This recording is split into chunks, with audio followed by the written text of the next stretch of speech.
All right, guys, welcome. So since it's Christmas time, I felt like I should do a Christmas movie. I picked It's a Wonderful Life. It's PG, 2 hours and 10 minutes. Came out in 1946. And so, for any of you that don't know, a lot of the films, actually all the films that came out before that, I think, before 1960, they're all black and white. So, I don't know about you, but for black and white, I, it really shies me away from it all because it doesn't really, like, I guess, attract me to wanting to continue the film. Now, one of the biggest things about this film is I had never seen it before my wife introduced me to it when we were dating because I just, like I said, when I hear black and white, I don't want to watch it. No matter, you know, the significance of it, it takes a lot for me to show the initiative. So if you're like that, please bear with me because this film is 100% worth the watch. Now, only people that I know in this film is James Stewart, who plays George Bailey, and Donna Reed, who plays Mary Hatch. And I guess that's kind of a little bit of a good thing because those are only two main characters in this.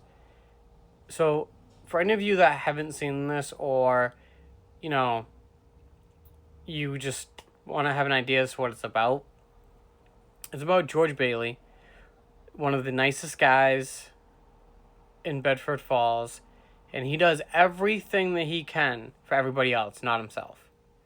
And to have somebody be that selfless is very rare nowadays.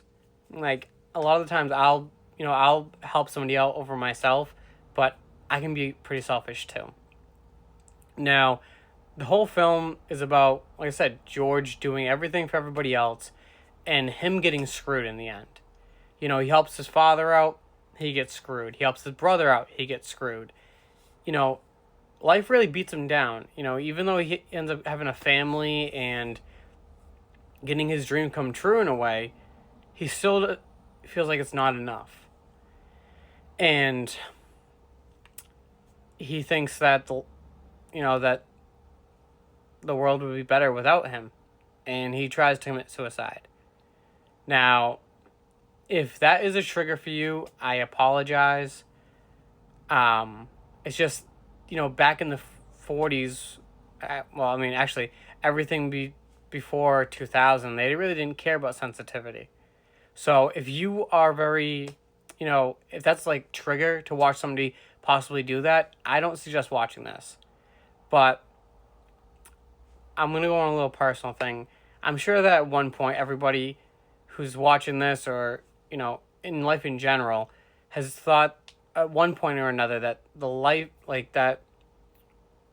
world would be better if we weren't in it. And that's how George Bailey felt. But he ends up being shown what the world would be like if he never was born. And he ends up being shown how horrible it would have been. And that's what I would like to, kind of reiterate in this film because it really, it tore at my heartstrings because, to feel that way and to show that how much of an impact you have, even though you don't realize it.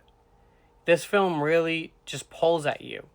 It shows you that you may feel that way, but in reality, everything happens for a reason. And you want to, you feel this way, but guess what? You have people that love you. You have people that need you. And that's kind of what this angel Clarence ends up showing George Bailey.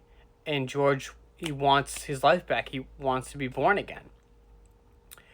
And that's what I feel like is so powerful about this film because it shows you the true horror that is probably in a lot of people's minds.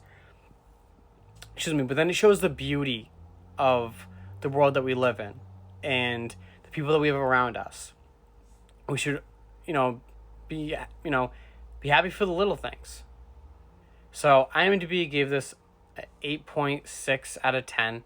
I give it a 5 out of 5 because it takes a lot for a film to really pull me in And even though it was black and white, even though it was 2 hours, and even though the resolution of Bailey realizing that his life is better with him in it, it was only the last 20 minutes of the film, but the build-up was so good.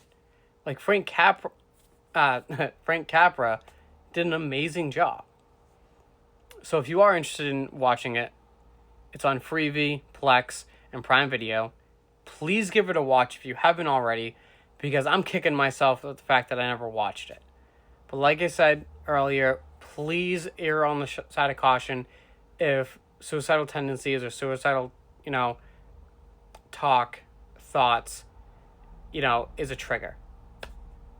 So give it a watch if you can handle it, and let me know what you think.